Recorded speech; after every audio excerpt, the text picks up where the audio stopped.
This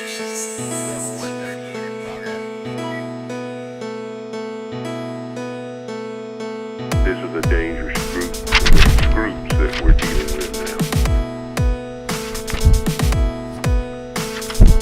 It was a nightmare. Flight 807, you're clear for landing. Runway 7, Bravo. All personnel report to the nearest tornado shelter. This is not a drill. If you need help, then dial your operator. Have no fear, fellow citizens. The mediator is here. All doctors to ER. All nurses to the nurses station. Code blue 305. 10-4 engine 5, engine 3 is en route.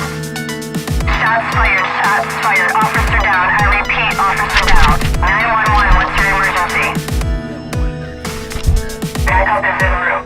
Evacuations continue tonight in Maribel. Apartments. You can see this evacuation nightmare. notice on one door.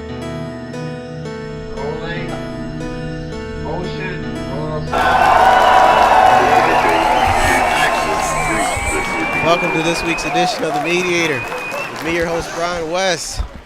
And we have a pretty good show for you tonight. We had an excellent show for you tonight. We got my man Henry Garden on the show. He is an African-American specialist, history major in African-American. He's an excellent, he's a pencil artist.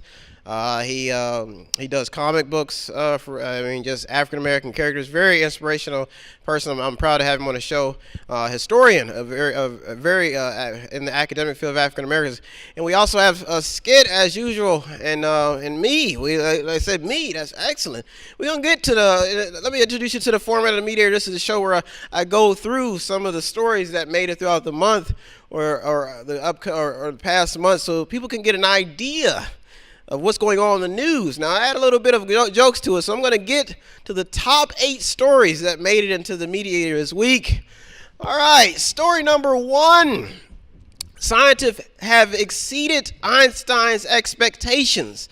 That means scientists have gone above and beyond the call of duty. From what was ever expected years ago in the scientific field, they've made astonishing discoveries of things that were not even imagined by Albert Einstein. Yes, and now they're trying to figure out why ISIS wears black when the temperature is always over 100 degrees in the Middle East. Inside joke. Story number 2. A Florida man dials 911 to get a ride to Hooters. What was he thinking? Okay, the story says a man from Florida called 911 claiming that his grandmother suffered from a stroke in the parking lot of the restaurant called Hooters. The man thought that authorities would give him a ride to the restaurant, but instead of fulfilling the man's request, they took him to jail. After the incident, emergency dispatchers will now be charging Uber rates. Story number 3. How far would you go to win a championship? After the Cavs lost the NBA Finals, people are now trying to figure out if it was a fair match. Interesting. It says a lot of people can't let go of how many big-time athletes were on the Warriors roster. The Warriors were on the NBA Finals. Now, the finals were so bad that Dennis Rodman will now be moving to North Korea to become a citizen to play for the basketball team. Story number 4. Bernie Sanders had some words for a Trump nominee about his faith. That means he was talking about the man's religion. The story says that Bernie Sanders made headlines and he made some remarks centered around President Trump's nominee for deputy director of White House official of management and budget. Bernie believes that the nominee is unfit because he has a firm belief in Christ, which is not bad. I believe in divine intervention in Christ. Now, sources say that they spotted Bernie at a bar drinking wine with his left hand while throwing darts at a picture of the Last Supper with his right hand. Oh, it's an inside joke. You gotta really be paying attention to the words, I guess. I'll sing a song for you later on this evening. Story number 5. Riza Aslan is out as host of Believer on CNN. After a series of tweets aimed at President Trump, Riza Aslan has been ousted from the show Believer, which aired on CNN. CNN has been going through a lot of changes, as you see the Kathy Griffin thing, and now another host, another fine host. And it says that he will now be joining the rest of the Trump cabinet in a brainwashing session, telling the president how great he is for wanting to make America great again. It's all good. Story number 6. Mediation is tough. All right, 6. Americans are getting upset with the Republican and Democratic Party. It says reports say that Americans are tired of fighting in Washington, but they're tired of the fighting in Washington between the two-party system. Sources say that gang rags were seen hanging from the pants of members of the House Freedom Caucus. Gang violence, everybody. Story number 7 in the White House. Story number 7. Are American celebrities happy with their lives? This is a big question. It says, with everyday headlines flowing about the breakups and clashings of celebrities, many people are starting to wonder if American celebrities are happy with their lives. Now, don't take this the wrong way, but this was after popcorn, drugs, and alcohol sales hit an all-time high. Don't ask me where that, but it basically saying, somebody's getting high. And story number 8, the last and final story that made it in The Mediator. This week, a California man was shot with a shotgun shell loaded with Rice Krispie treats. Oh, God. Reports say a man was struck in the hand by a shotgun shell filled with Rice Krispie treats.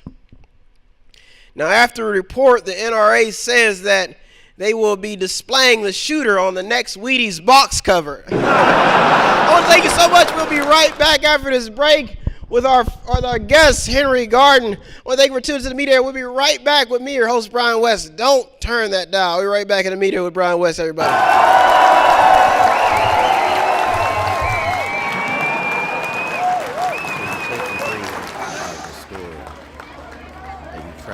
Some of the elite and the citizens inside of the imagination, and then you just kind of see where the story goes.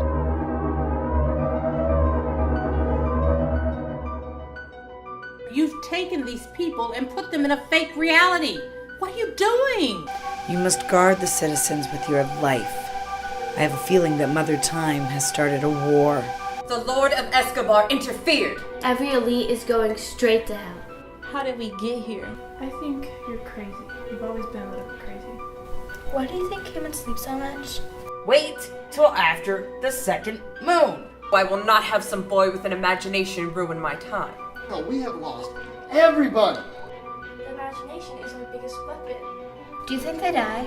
Luna, we've been chosen. I alone control time.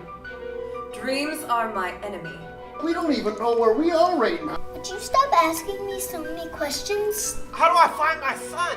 Your dreamer has opened up our imagination. Now we have to figure out how to use it. It makes me wonder if anything else is real. Enough! Enough of this! Where is the pool? One of you took your eyes off of the light. Luna, help me, please! I don't want to die!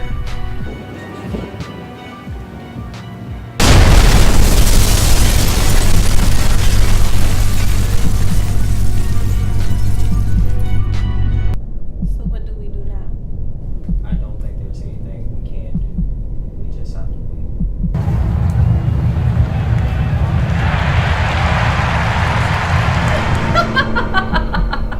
Do you know how much time you've spent with me so far?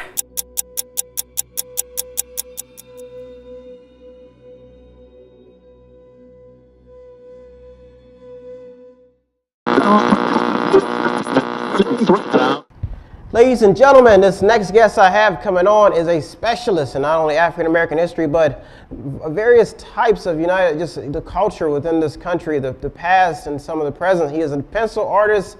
He has written comic books, very accomplished, and a specialist at African American history. I'd like to welcome to the stage Henry Garden, everybody. Welcome to the stage. Welcome, Henry. How you doing? No, I got it right? African American. Okay, good. Let me get my towel as I usually do, just to make sure. So tell us now. You specialize in African American history, and it's pivotal in this new environment.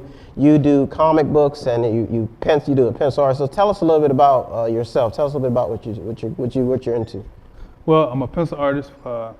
I've been doing art as a business for about 17 years. Wow, 17 years. 17 years. And I have written about 7 different comic books, each one dealing with a different aspect of what we as black people go through. Yeah. And we don't seem to have a voice because there's always people that's trying to speak for us. And we never really have a true voice in media and movies, even when you create movies, there's still certain guidelines if you want to make it to the main screen. But in the comic book world, you're pretty much free to say whatever you want to do, say in the freedom of press, freedom of speech. And so I've taken that as an outlet to be able to not only just allow people to vent, but also to hear their side of the story being represented, and then the solutions to that, in a world that's fantasy based. Now, they say, you talk about not having a voice in media. So do you think that media is fair when it comes to the African American market? Media is fair to itself. Whatever makes profit is fair. I don't think anybody in mainstream media is interested in improving the condition of Black America. There's a lot of money in us remaining as we are. Good times would have never been made if we weren't in the ghetto. It makes sense. I think most scholars and most activists want to see progression in education, and they want to see like certain things like just how you've studied and the history and the culture and how it developed to where we are now. I've talked to you before, and you've talked about how the years, a lot of people don't know about, a lot of African Americans don't know about their history, and the unfairness and the brutality of the past, and how people are still trying to wake people up. Have you been able to achieve any of that as you've been on your mission? Well, the sad thing is most people think they already know their history. And a lot of people don't want to know their history. Because it seems like we're living in the past. Quit taking me back to something that's already been done. We got to live in it now. I'm a very avid believer that you have to know where you come from. Not so you can know where you're going, but so that you don't make the same mistakes you did and end up in a place you don't want to be.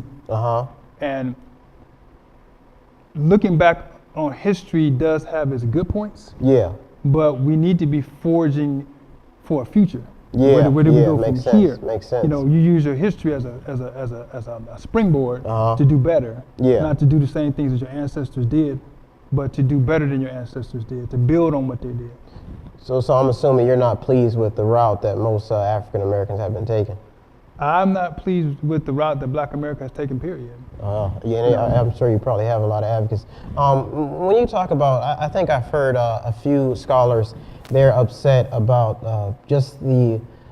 I think what they're looking for is empowerment, and a lot of people having their own things. Now, you've established your own way to do things. Has that been hard for you? Well, to establish your own way is not hard at all. What is the difficult part is establishing your own authority. As long as I'm inside of a jail and they let me have a business in that jail, and tell me I can do anything I want as long as I'm in this jail. That I can, the sky's the limit, and I can do anything, but as long as I'm in that jail, the people who own the jail own and control what I do. So it seems like I'm free. Yeah. You know, and I'm making money. I'm making these big moves, but I'm only making them within the confines of the jail and the restrictions that it offers me. Okay. And so people, I think it's amazing how people relate African American studies and they kind of shy away from it. Do you think that African Americans should be ashamed about their history? Yes and no. No, because it's part of who we are. Yeah. Yes, because we haven't done much to change history. Yeah. You know, it's not embarrassing because I got beat up. Yeah. It's only embarrassing if I keep getting beat up. If I never learn kung fu. Yeah, you know what I'm saying? makes sense. If I never learn how to box, but I just keep fighting the same guy and the guy keeps taking me down, I'm never doing anything to improve myself or to make myself ready for that. Yeah. Then it becomes embarrassing. Yeah, that is. So and I think people look up. They talk about Black History Month. They talk about just the work ethic of people from that generation till now. What do you think has changed? Well, one of the things that's changed is we don't really have a vision. Yeah. You know, we're so divided, and it really kind of comes back to, you know, what's in it for me personally. We become self-centered, and we don't have a true definition of what we do desire. Like we can say we want freedom and liberty, but then there's a portion of us that say we already have it. Yeah. There's a portion of us that say we don't have it. Yeah. There's a portion of it that says, well, we kind of got it, we just need to make it a little bit better. There's a portion that says we need to destroy everything and build anew. So when you have those kind of divisions, you really can't work to build anything. You know, either the structure is half built, all the way built, or needs to be built. See, you can't work with those three mentalities. You know what I'm saying? So dedication has changed. Yeah. You know, we're not dedicated. We're trying to build. We're trying to ride the waves of our ancestors instead of creating a way for our future generations to ride. Oh, that too. We're trying to. We make what, $1 trillion+ a year. Yeah. And we can't build a school. Yeah. You know, we you know, playing the economic game is really still playing on their chessboard. You're like you're saying the priorities of most African Americans has changed. Went away, kind of. You know, I'll put it this way to be fair. Back in the day when they was hanging us on a regular basis, because they're still hanging us now. Yeah. When we were getting beat up openly on a regular basis, it wasn't about trying to prove a cop did wrong. A cop did wrong in front of anybody, and that's just the way it was. We had more of an incentive to try to come together and do something. Yeah.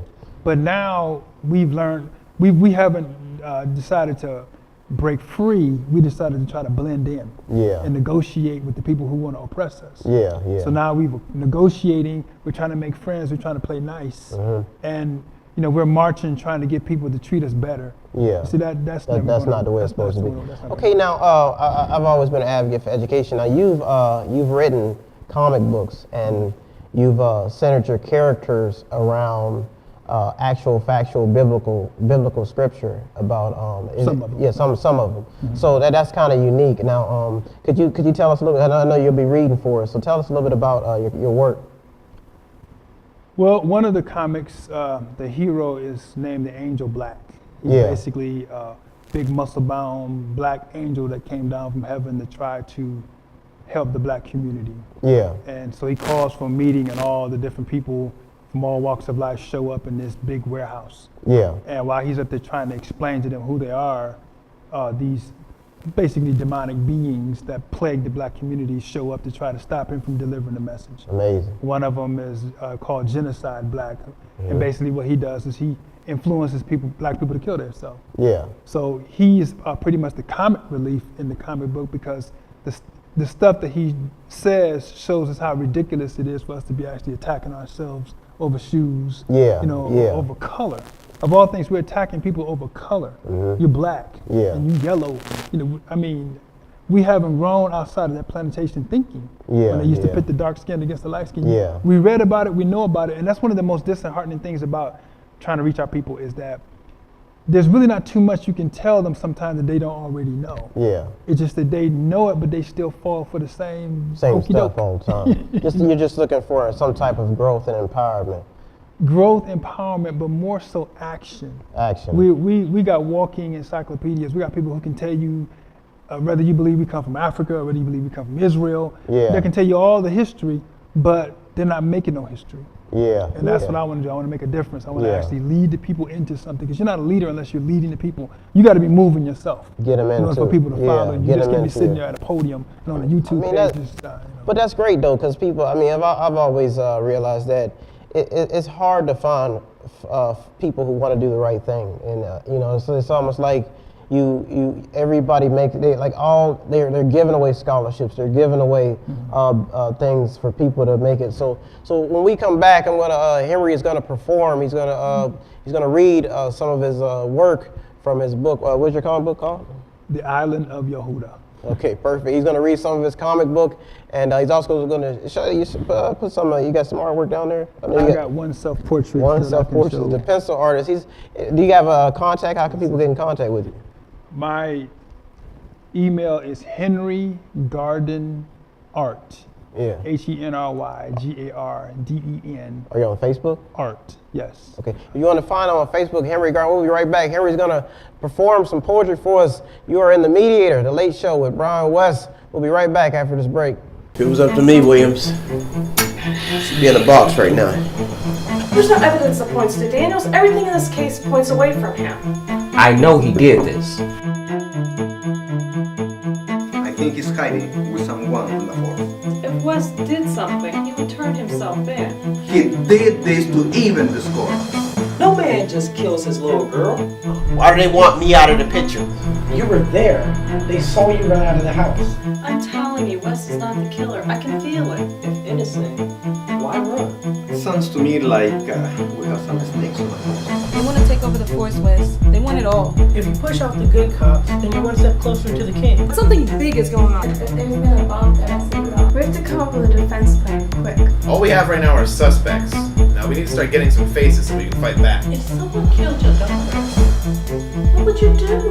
I mean, would you give in or would you stand up and fight back? You're a disgrace to the... I will have your badge, Bruce. Do you hear me? Wes is untouchable, unseen, and even untraceable. He has to make a mistake. He's human. I'm the only suspect. Something doesn't feel right. You wouldn't have to cut the face of the real killer, would you? All the fingers are pointing to him. We don't even know who the enemy is. A car is behind my mom's car and the whole innocent. So, if you didn't kill your daughter, who did? It was a setup. I should have taken the fast food job.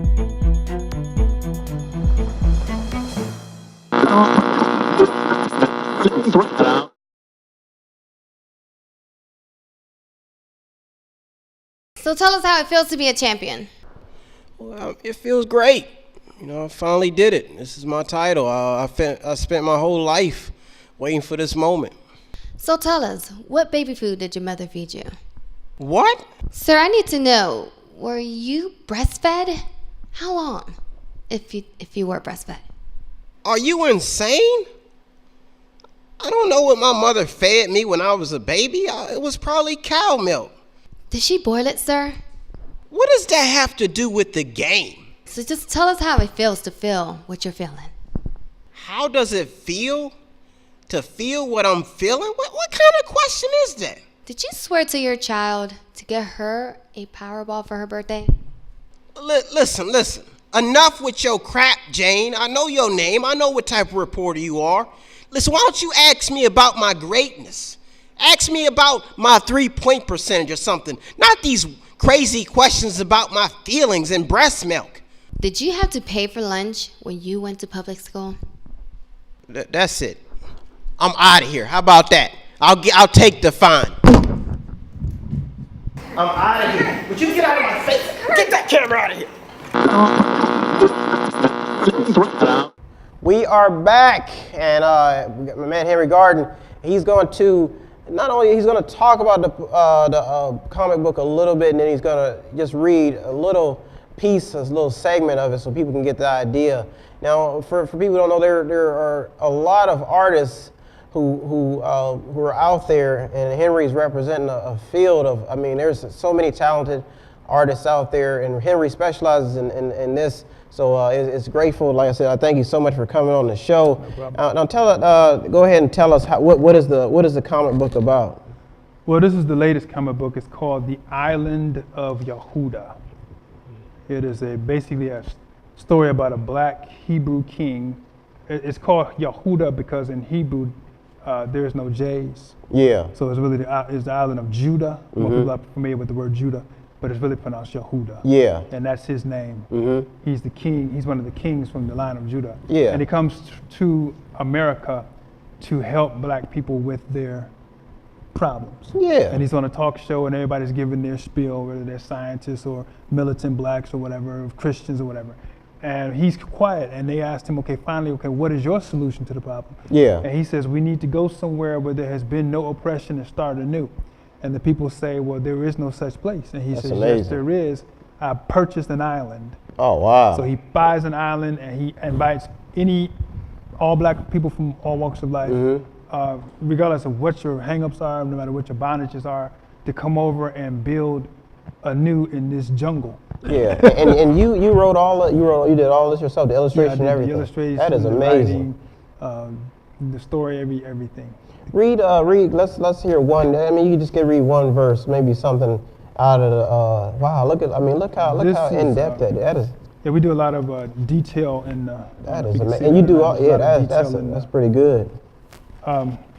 Just give us one good passage out of it. Okay, this is Yehuda giving part of his explanation on the show as to what we need to do as black people with this island.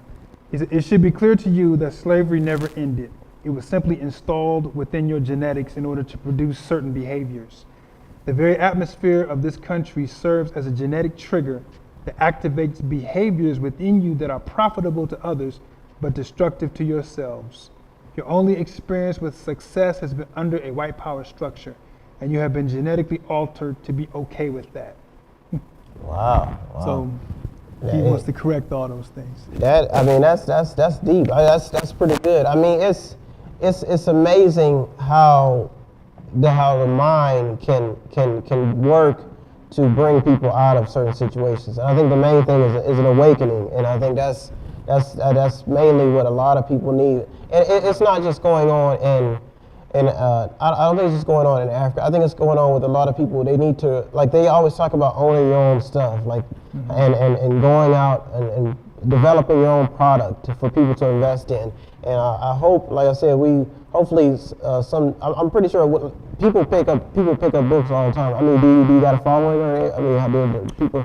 Well, I just recently got done with the website. Recently put the PayPal button on there because I was looking for some people that was local to help me with the website. I got a lot of promises, but no follow through. No follow through. So I had to do that left brain work myself. Well, you gotta do it yourself. You know, you gotta get, because I always say people. There's a lot of positive people out there called angel investors, but I wish they had places to go where you can find them, you know. So because that's important that people know their history, and not only just their history. And you said people can get in contact with you with your email and on Facebook. I think there was Yahoo in there. I'll put it up on the screen. It's henrygardenart@yahoo.com. Perfect. And they can get in touch with you on Facebook. You have any? Well, I guess the last question I have for you is, what would you like to see happen before you go off to the kingdom? Well, I like to see the kingdom here. I think that black men bear the responsibility for change. Yeah.